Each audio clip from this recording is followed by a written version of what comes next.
So, I'm finally done with my exams for this semester and I can make another video. You have probably seen that I've changed up my setup. I'm not completely satisfied with it, I will change it up again, but for now I will leave it as it is.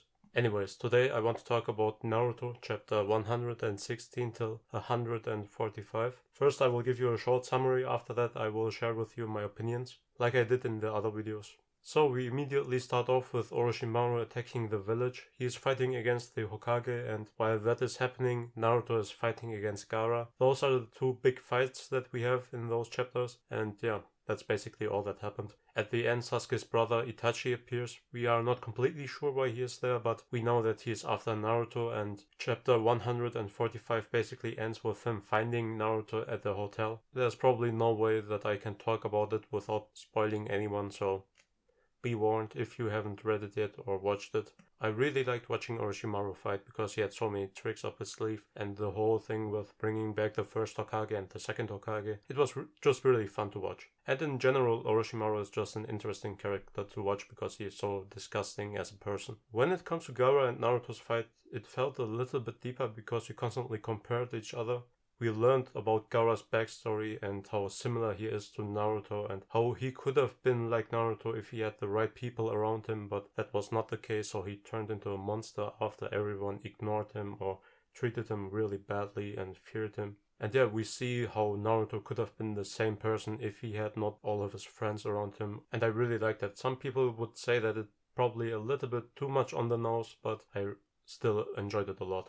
I should mention the whole scene with Shikamaru too. It's not a whole fight that he had, but I still love how his character is developing. And the scene with the sensei interfering with his fight and saving him, it was just badass. There were some other fights in between, but I don't want to talk about all of them. I really enjoyed most of them. There were no bad ones that I can remember right now, but I want to now talk about something else, something that I cared a bit more about. The thing that I enjoyed the most that I've read in those couple of chapters right here were actually not the cool fights or all the action, but more the sentimental and the emotional moments, like the funeral of the Hokage or Gaara's backstory. And it's probably because I'm getting older, but I value more the relationship parts of a story and the connection and the emotions rather than the cool fighting and action part. I know that this manga is probably not made for my age range and I'm fine with it. I knew it before I started,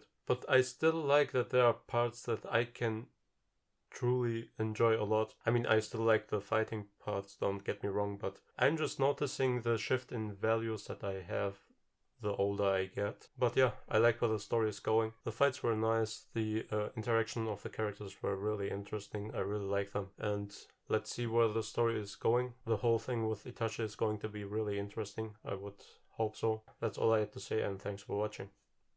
Ciao.